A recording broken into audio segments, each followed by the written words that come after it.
Merci beaucoup, Président. Salam alaikum wa rahmatullah, chers collègues.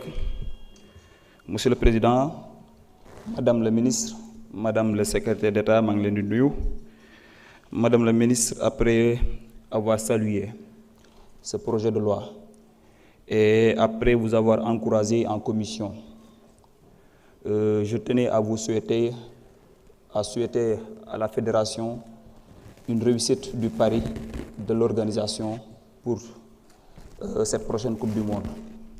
Souhaiter également une réussite.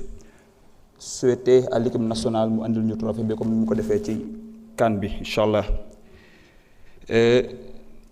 gannaaw loolu tey damay wax ci conseil consultatif de la jeunesse li tax ma ci wax mooy moo nekk l'actualité te dama ci gis manipulation bu bari xam nga suñu gars yi moom xeebuñu dara fu ñu mën a mooy manipuler jaxase jeunes yi opposé leen ak Pastef dañ koy def conseil consultatif de la jeunesse politiqueul c'est pas un organe politique c'est un organe consultatif régime bu bees bi mu ñëwee fekk leen seen conseil national de la jeunesse ñu politiser ko mu rouillé ba mënatul dem ñu mettre en place le conseil consultatif de la jeunesse par décret ñu revoirat le mode d'élection revoirat l'organisation et le fonctionnement gën ko jox nag dayo gën ko jox doole élection au niveau communal moo am démb dimanche jeune bu nekk ci commune association délégué la mën ngaa dem nga nekk mandataire nga voté wala nga nekk candidat maintenant jeune bu bokk ci parti politique ak parti politique bu mu mën a doon bu la neexee nga nekk candidat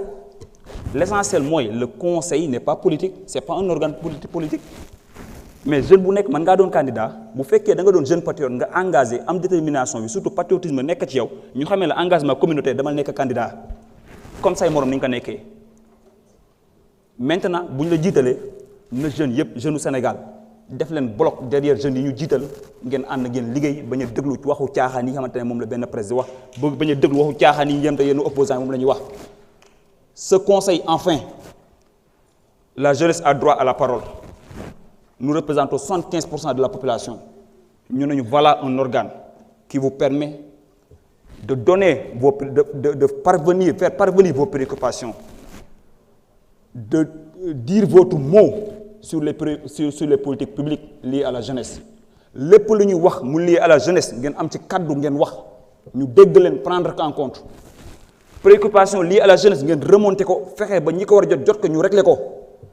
C'est cet organe bi li ko tax a jóg chers jeunes du Sénégal approprié wu leen organe bi ngeen def bloc ngeen ànd ngeen liggéey bañ a topp yenn politiciens yi leen di jëm a jaxase vous êtes tous ensemble vous représentez 75% de la population bu leen nangu kenn di leen jaxase vous êtes la force de ce pays réew mi yéen ko war a liggéey seeni soxla bu ñu ko fajulee réew mi du dox xam leen li leen tax a jóg xam leen li tax a jóg organe bi xam leen li tax ñu teg ko c'est pour vous.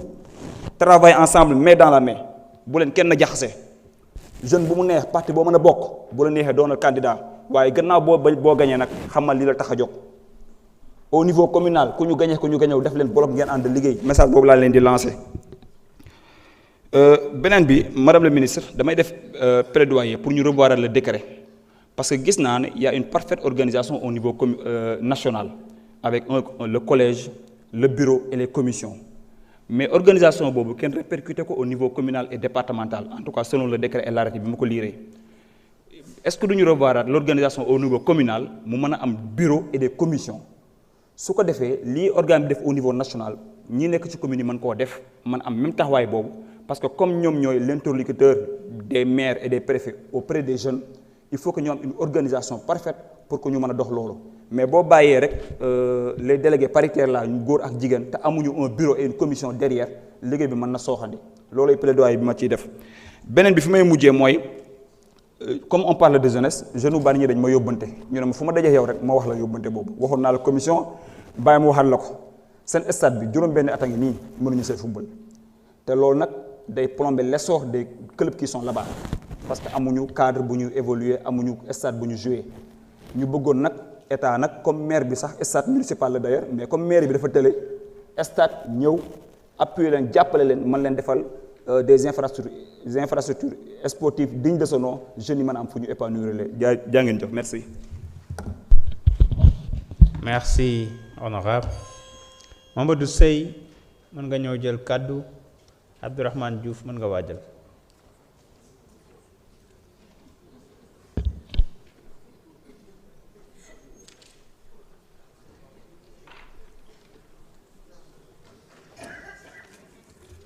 Monsieur le Président, Mesdames les ministres, je vais dire Madame les ministres parce que fële ci Mbour dafa am des hommes ñuy woowe Madame le ministre. Mais vous, je vais vous appeler Mesdames les ministres. Honorables députés, nuyu naa leen. Je voudrais axer mon intervention sur 3 questions majeures. Madame la ministre, vous n'êtes pas sans savoir que le sport n'est pas simplement une activité de loisir. C'est un instrument, un puissant levier d'éducation, d'inclusion nationale et cohésion sociale et la santé publique. moo tax ci kaw loolu dañu bëggoon rafetlu li nga xam ne moom la réforme yi apporté au niveau de ce code.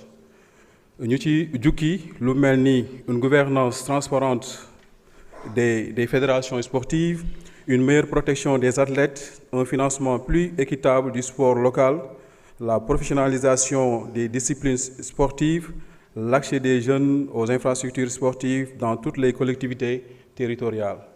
Donc loolu ñu ci jukki nekk na ay exemples yu wane ne que code bi dafa ñëw à son heure. Et Madame le ministre, parmi ces questions centrales, je vais évoquer le statut de haut niveau. dañu bëggoon nga leeral Sénégalais yi lan mooy statut de haut niveau parce que d'après ce code chaque année da nga war a publier benn liste bi wane ne voilà les sportifs de haut niveau ñooñu est-ce que ce sont les Sénégalais qui font le sport ñu nekk extérieur wala ñu nekk fii Sénégal seulement. Ensuite, par rapport aux sanctions, pensez-vous qu'il n'y aura pas de chevauchement entre le code pénal et le code sportif? Parce qu'il y a des sanctions qui sont purement pénales et des sanctions qui sont sportives. Par rapport à la gouvernance sportive, may nuyu sunu papa bi toog fële parce que sànq am na ku ma dégg Aliou Sène mu ne il a fait 20 et quelques années. Moi j'ai fait 15 ans dans le mouvement navétane. Mais par rapport à la gouvernance sportive, Madame le ministre, la limitation des mandats est une demande nationale. ma dama gëm ne ci décret d'application bi dañ ko ci war a boole. Ensuite, des programmes de formation pour les dirigeants sportifs et un meilleur encadrement sécuritaire et éducatif des compétitions. Maintenant, selon la disposition abrogatoire, on a l'impression que le code n'abroge pas intégralement la charte du sport. Lan nga ci xalaat, Madame la ministre? Qu'en pensez-vous?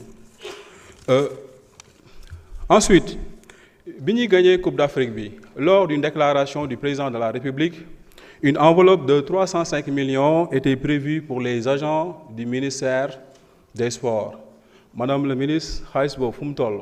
Yaakaar naa balaa ñuy dem Mbour naan dañuy def ay meeting virtuel waroon nañ au moins gor ca wax ja ñu parce que ça fait des mois ils n'ont pas encore reçu aucun franc. Sur le conseil consultatif de la jeunesse, pour me répondre un peu kiriku bi fi jógee sànq, au niveau de Guédiawaye, nous avons remarqué que avec l'ancien système dañuy jël ay bases de données jàmbur ñëw déposer ko au niveau du CEDEPS, alors qu'en réalité les présidents de ces associations là mandaté wuñ leen. bi ñu ko yëgee dañuy dem en tant que député taxaw ci cas de fraude yooyu noonu ñu dindi ko ba mu set wicc, porter plainte, ñu daal di daw dës. moo tax sur les 5 communes dañ fa yebal ay ndaw, nous avons remporté les 4.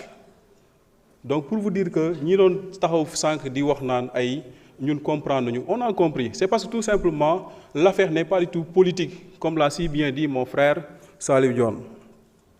La jeunesse sénégalaise ne demande pas seulement à être entendue, elle demande à être impliquée dans les décisions qui concernent son avenir.